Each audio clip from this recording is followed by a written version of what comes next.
Okay.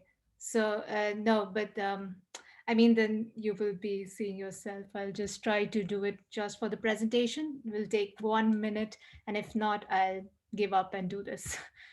Sorry. I think. Yeah. No. But okay. Perfect. Then. Okay. Yes, so that's a brief overview of me. And as Abby very succinctly pointed out, that I started with a master's in zoology. So I do have a scientific background in genomics, metagenomics, and epigenetics, biology. But then I kind of got interested and got hooked onto Sci-comm and started joining competitions and just speaking at events and stuff like that. And from there on, I began working in science communication full time. So I worked in India in a center called Vikram Sarabhai Community Science Center. And then I moved to Belgium. I worked at the Royal Zoological Society of Antwerp for a little time. Then I decided to study it properly. And that's when I ended up in London at Imperial to study it properly and got myself a master and a wonderful internship at UCL-Q during that time. So that's where I've met Abby and got introduced to the Women in Physics group. And yeah, I mean, she's already given you a gambit of the amazing work they already do. And I'm honored to be really speaking here and sharing my views with this amazing group. And so the latest thing that I'm doing right now is I'm a communication and marketing fellow at CERN. Yeah, and that's just a bit about me. But what I want to talk about today is my job as a communicator is not just to communicate science, because science is not devoid of the scientist. And when I'm doing that, when I'm conveying my stories, when I'm conveying the story of a scientist doing that science, or the societal context they live within, it is important for me to be aware of these contexts and proceed with awareness about these contexts. These could be societal constructs or different issues like misrepresentation or discrimination or or other socioeconomic divides. Because if I'm communicating something, I'm communicating a portrayal of whatever topic as it exists in this world. And I'm communicating it to someone either in the present or in the future, right? So when they're looking back or when they're looking at that moment, my job, while primarily being about communicating science, is also to make sure that I don't whitewash this world that my story exists in, and convey its characters responsibly and with respect. So, one of those aspects, one of the many different aspects of these societal constructs that I thought would be interesting to speak about is the concept of equity as compared to equality. And so that's going to be the focus of this talk, and how it lends itself into communicating stories about science, especially stories about women in science. So when we talk about equality for women, right, or for other historically subjugated groups for that matter, we intend to say that the resources and products of this society be equally accessible to these groups as they are to their more privileged counterparts. And this is the equitable balancing of scales, and this is what we should be aiming for. So I will just take to explain this concept a bit more visually. I have, which is okay. So if we start with the top left one, which is inequality. So inequality would be that the favor or the merits of the society are tilted unequally towards one aspect of society, and they're reaping the fruits of that tree of benefits. If we give them equal treatment, that is coming to the right side of the slide, equality would be giving them both the same ladder, giving them both exactly the same opportunities and saying, yes, you're free to do. But still, it doesn't remove the skewed nature of the opportunities available at the end point. So even if you're providing them with a ladder, the person on the right still isn't able to equally reach the fruit. let's say. But equity would be an equitable treatment would be designing custom tools and identifying and addressing that inequality in the end goal itself, so that both of them, so it might not be that we're giving them the exact same ladder, we're giving them two different ladders, two different treatments, two different opportunities or scale of opportunities, but we're making sure that the end benefits are being available to both of them. So this could be also seen in another way where it's not just about reaching a goal, but accessing something. So as you can see, the same treatment would be giving them all the same standing box. The equitable treatment would be ensuring that all of them are able to see over that barrier. And the last is that the barrier itself, the systemic barrier, could be removed and there would be equality. But in this case, when we talk about social injustices or gender gaps, let's say, in this case, the systemic barrier is hundreds and hundreds of years of patriarchal perspectives. So I think it's fair to say that it'll take a tad bit longer to remove the systemic barrier. And just to give you an idea of how long it might be, according to the World Economic Forum, the gender gap won't close entirely until 2133. Now that's 112 years from now. And I think this was some years ago, and the latest statistics is that in our lifetimes, in 100 years, we won't be able to see gender parity come close, gender parity happen. So that's how long we'll have to wait for this gap to close. So while we wait for this systemic barrier to be removed, the path at the moment that needs to be taken is the equitable treatment path. Okay. So that was my part about explaining the concept of equity and equality and why we need to shift, or we need to understand the importance of equity. Now that I've highlighted the concept, I will now take some time, and the gist about it, what needs to be done about is just to share ideas and grow together. So now I will move to a segment where I will take this concept and see how this applies in practice. So I've taken 3 case studies and we'll go over it, and it will be more of this discussion session which Abby pointed out. And yeah, so it's more reflexive. So let's see what these 3 case studies look like and how the concepts of equity and equality can be translated while communicating these stories. So the 3 case studies that I've taken is, one would be an instance where I have to write an article and then I have to decide who to feature. The second case study would be about exhibitions and how to deal. So it's an example from Science Museum London, and what to do or how to represent um, women during exhibitions, let's say. And the third would be a media representation of scientists. So, for example, when I am doing a documentary or if I'm doing a feature video, how do I address men and women in my interviews or films? Is there a difference, or is there no difference, or we'll see. So the first case study. So this is one of the teams from CERN. I've taken it from one of the teams who invented or contributed to developing this HEV ventilator. So that's with them. But just as an example, let's say this is a team of scientists and they've done this amazing discovery. And now I want to interview 2 of these. I want to do an article where I take quotes from 2 of them. So there are 4 people and I need to. What do you think? So at this point, if we could do a poll and see who do you think I should pick out of these 4 people to feature in my interview?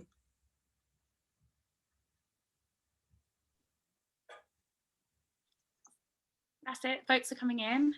We'll give it a minute, so it gives everyone a chance to vote. Or those who want to vote can vote.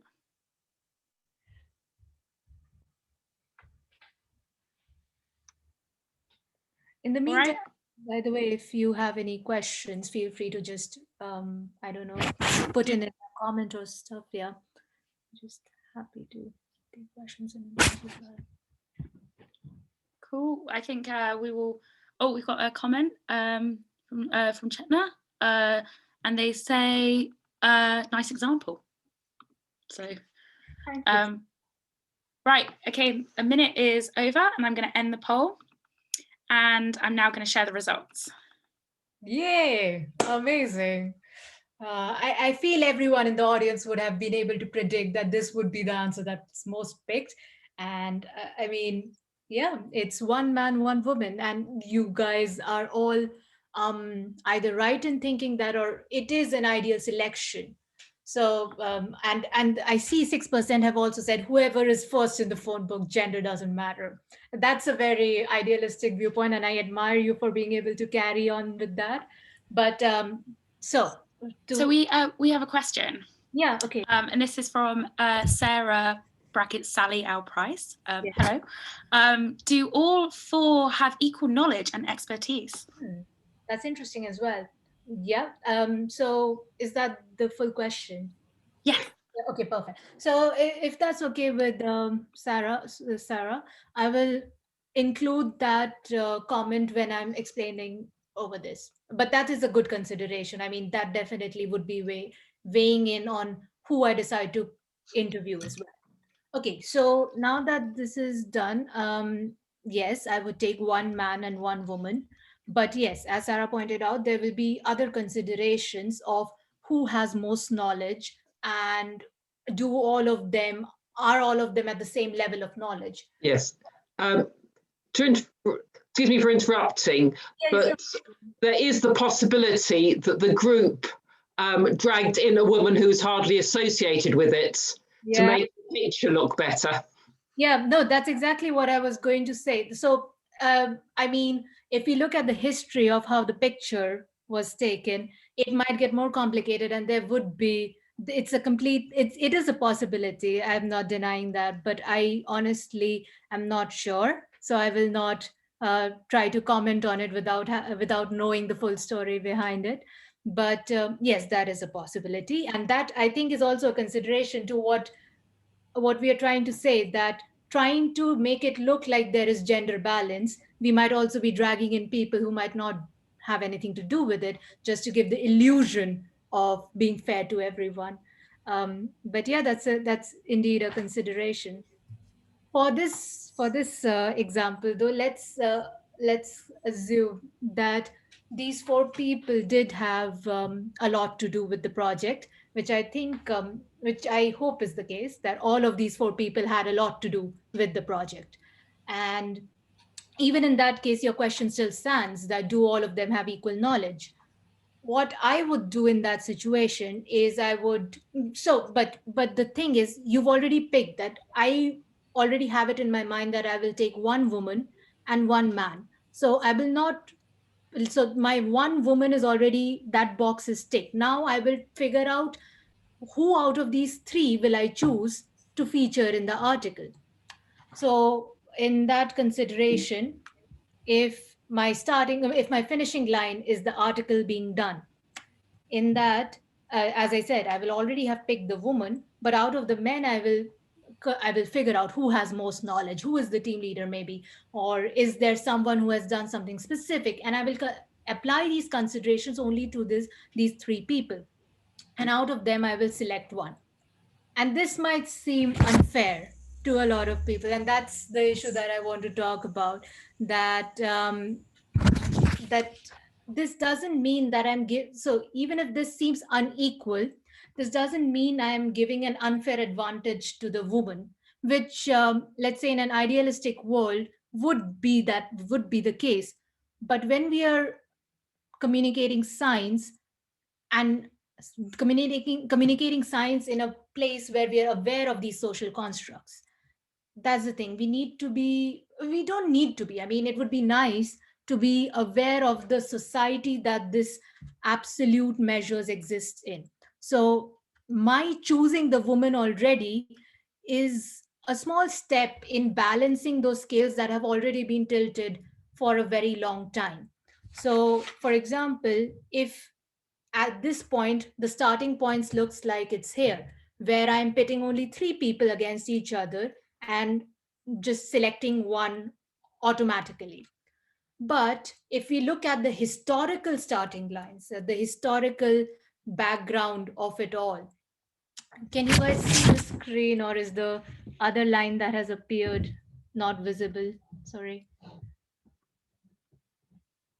Can you guys okay, perfect. So the second line would be the starting point for a lot more women who've not even made it to the first line. And these women, there would be there those who have disappeared in that race because of the other pressures of society, that like work taboos or child marriage or poor gender infrastructures or lack of education. And so they've not even been able to make it to the first starting point, the yellow line, from where you are now seeing the spitting of three men against one woman. So yeah, so when I'm picking the woman first, I am just trying to balance out this historical skewedness of scales. Um, Can I yes, just put in as well, Priyanka? There was an interesting comment as well in the chat. yes, So Steve Miller mentioned being presented with just a team, I would choose one man and one woman initially.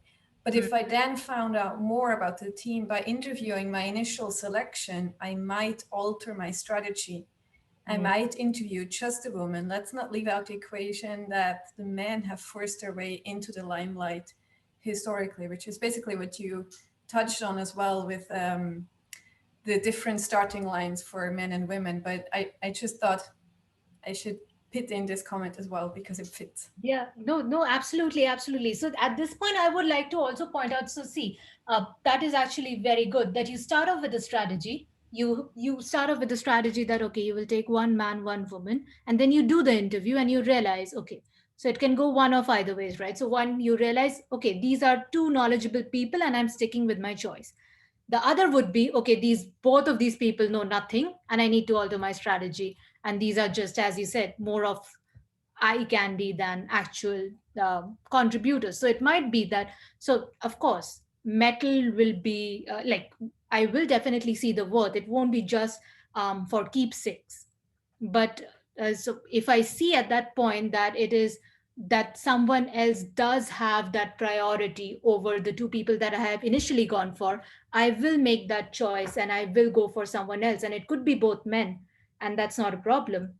But what I'm trying to say is that the initial could be, or when we are doing, when we are writing these articles, we could try to give a platform to the less represented groups. It doesn't have to be that we have to just do it for the sake of doing it. If they have nothing to do with it, I completely agree.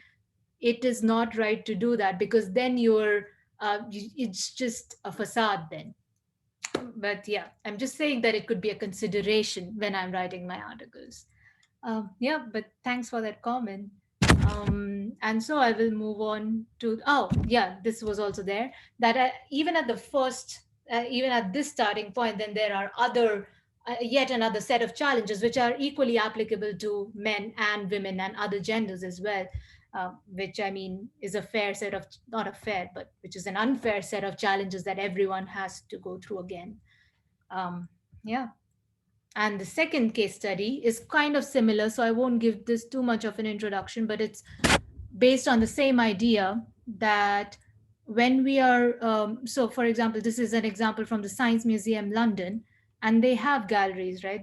They value science in general, and still they did a women in science tour.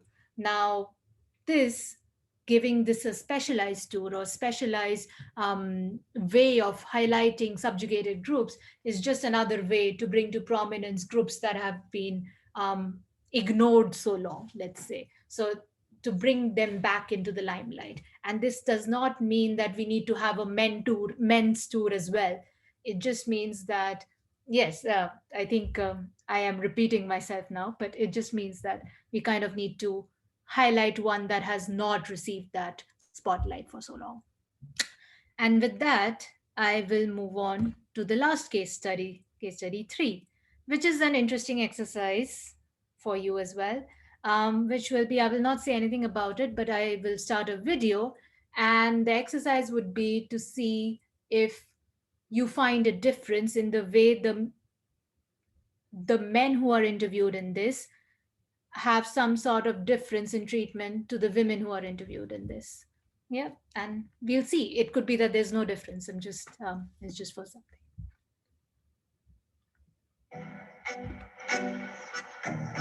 I've come to Cambridge to find out what happened before the Big Bang.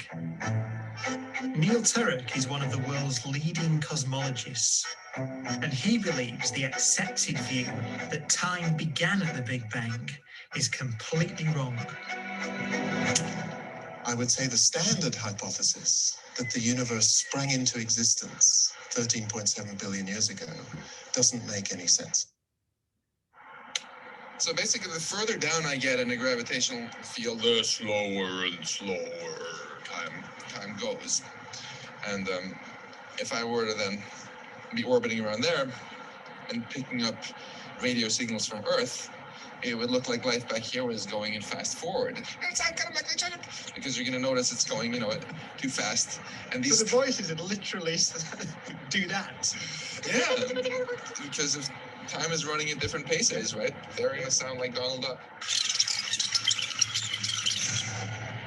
Closer still to a black hole, and the passing of time relative to someone out in space does something very weird.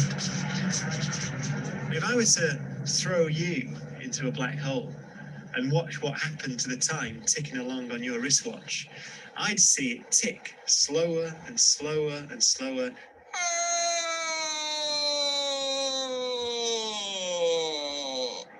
And it would look to you like my time had slowed down and I actually got frozen on the horizon. And I would look very red in the face, not just because my blood pressure had gone up, but because actually even the frequency of the light waves had slowed down. This challenge is what theoretical physicist Faye Dowker has been working on.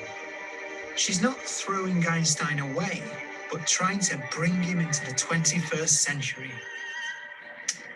Our understanding of space-time that we get from Einstein's theory is not the final answer, it's not the final story. It's not compatible with our other best theory, physical theory that we have, which is quantum mechanics. Yeah, and that was it. At this point, if anyone has any comments or would like to just jump in, that would be very welcome. We'll just give a minute to see if there are any people who are interested in pointing out. Yeah, I see. I would say is about the filming, because they were filming Brian Cox in the third episode much more than the person that was speaking. Yeah.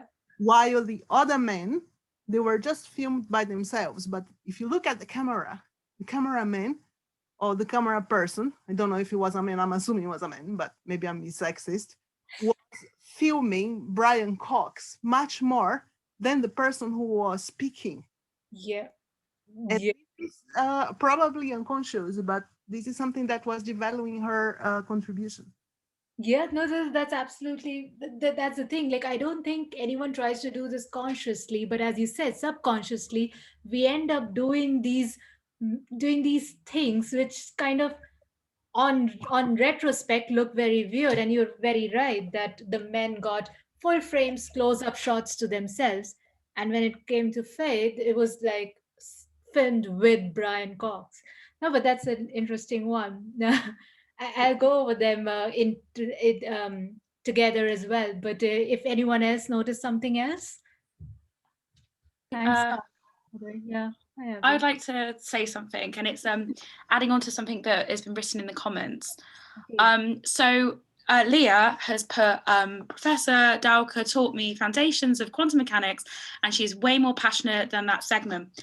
I also have spent time with Professor Dowker, and she's a very wonderful woman. She has a very quirky sense of humor, and she is way more passionate, and she's just as fun and kooky, or whatever you want to describe it as, these men. So to see her like this in this kind of demure setting where Brian Cox is just kind of nodding, at her is, to me, incredibly out of character and paints her just as a physicist and no additional traits or personalities which these men were lucky enough to be able to exhibit in this segment.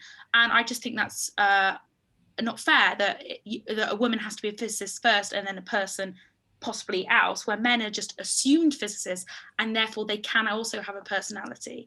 And yeah, that's my my take. And I think Leah saying that she had more passion just shows that the people who've met her know that that's a bit odd. So that's absolutely a brilliant insight, and I will touch upon that. Cornelia, did you also have something to say? Sorry. Yeah, I was also jumping over first to mention Leah's comment, which Abby took over, but then also just something that Abby quickly mentioned was like Brian Cox sitting there and confirming, almost as if it needed a man to support the fact that whatever this woman is saying is actually valid. It gave kind of a weird vibe to me of like, just the man can be as goofy as they want and they're still believed. But if there's a woman talking, there needs to be a man. I mean, he's not repeating it, the standard like classic stereotype of meetings, but he is still there to just say yes, yes, yes, which it just felt weird to me. No, that's absolutely that's a very correct thing that you have noticed. So yes, so that's kind of what I was going to say, that it's a good production. It's a very good production, and I'm sure the subject matter they covered was excellent. I haven't really gone into the review ratings of it, but I'm sure it would have been a good production. But that's what I'm saying, that even in such good scientific productions, sometimes, so say for example the person who was directing it, or say, because it's not just Brian Cox or these 5 people who are in the production, there's a huge team working on this. And it's surprising that in this huge team, no one realized what they were doing at that point, or perhaps they realized, but as you said, that we have stereotypical ways of filming people. Because for I'll just come back to the video and jump to that point where we just see the frame setting of these people. So for example, the guy is open, it's at eye level or at mid shot level, and it's casual, it's he's just having a chat with Brian Cox, and whatever he says is valid. And then there is another one, let's say, again, close up shot at eye level, he's looking down on someone and it's fine, and he's smiling, and there's a quirky air about it, this personality there. And at the same time, uh, at the opposite contrast of it, when the woman's shot starts, it's almost, we've shifted to a romantic setting almost. It's shot with Brian Cox, they taking a walk along the park, and there are geese, they're walking over a river, and then after all they're sitting under a tree in a picnic spot. And as you very well pointed out, he's Brian Cox is there still nodding along, and she is portrayed as the serious person.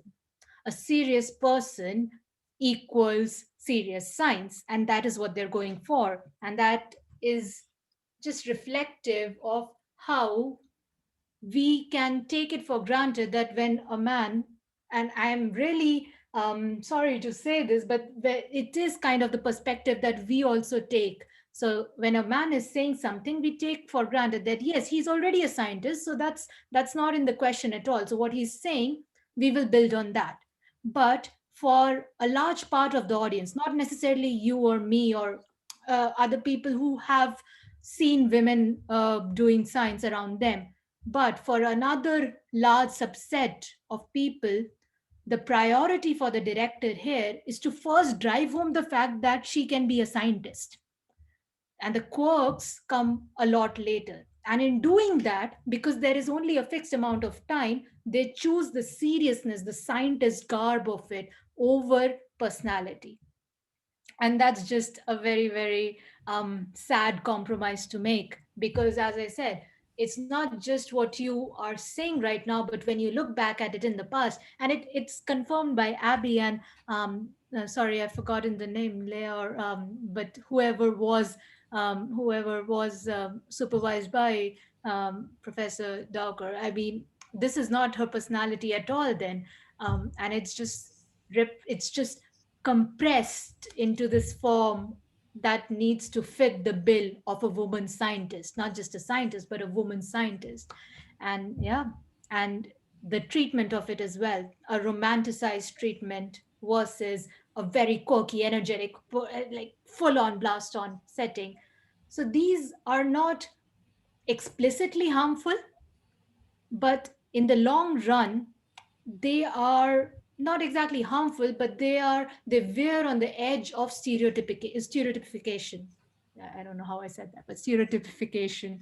And the problem with that is it reduces personality. If I am a young scientist watching this, I will always try to mush out my personality to make into that, or I will not take, or I will, if I am intrigued by the personality, my role models or my role models would become the men who obviously seem more attractive because of the personality that they exude from in these pictures. And that kind of contributes to this problem of giving platform to women and giving making women scientists at the same level that we're trying to portray men scientists at. And yeah, so that was if someone else has had a comment or another insight in that time. Yes, Cornelia, please go on. Yeah, I'm again porting from the chat. There, Carla started mentioning this is like this is also often meant as a supporting comment in like mentoring or in like supporting women in science. And like, yeah, you have to appear more serious. You have to like be confident. You have to blah, blah, blah. And this ends up being kind of a fix the women approach to diversity inclusion rather than recognizing that there are things wrong in the system. And the long-term goal should be to try and not have to fix individual people. Carla, if you want to jump in yourself as well. Yes, I would like to say that this fix the women or lean in issue is really problematic because you hear this all the time, that you have to behave in a certain way if you want to be successful, and that you have to exhibit certain personality traits that will make people take you seriously. Okay. And one thing that you are not going to realize because she's a white woman, but often I'm whitewashed in videos which are more serious. And this is something that happens to you. And a lot of people do this unconsciously because of this association of how a scientist should look. Yes, yes, absolutely. Yeah, I don't have anything to add to that because that is just spot on. That is spot on. Yes. Yeah, and I mean, yes, that is another issue of this the color issue, which kind of also feeds into of how we look and what we assume to have a higher authority or an agency. Exactly. Because let's say your skin is light, but it's not white, then sometimes you have videos in which they bleach you so much that your lipstick looks yellow. And it is unconscious. It's exactly because of these Yeah, this is internalized, and that's why, because this is internalized. This is racism that is internalized because they want to make you more authoritative. And when other women tell you also that you have to be more serious and you have to appear like what the public perceives to be a proper scientist, this means also that this is a very sad and stereotypical way, which has nothing to do with the science that you're actually working on. Yeah. No, that's absolutely true. And I think we were talking about this during the practice session as well, that, and the sad thing is that we end up believing it ourselves that we are doing something wrong because we're not being serious. And that is much more harmful, that it's okay. It's not even okay. It's needed to have that personality imbued in yourself and not fit a particular look or a particular style, to just be that way.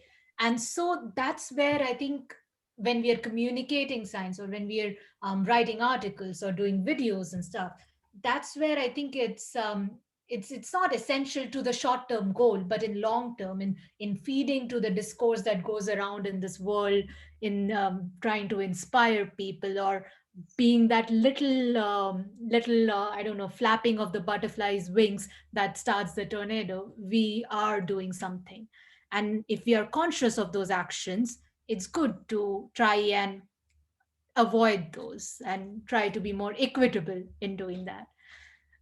Yes, and that was the last case study. And with that, I will just wrap up by saying that the way ahead would be to be mindful. We have to be aware of stuff like this and be mindful in our own communications, as I said, because when we become aware of these differences in nuances, and because this room right here, whoever is listening or attending, and the people you know, will go on to create the future, they will be the creators of tomorrow, and how we carry forth from then on will set the stage for future generations. So the first thing that is needed is we need to keep educating ourselves, and it will be a constant evolution. There's never going to be, okay, this is the right way and that this will be the right way for the next 100 years. No, we'll learn more stuff about the problems with the approach that we are taking now, perhaps. And that's when we need to be open to communication and open to including those in our approaches. The second would be to involve people in conversation, which is when we have a dialogue and when we get to learn more about um, the other approaches and see and compare.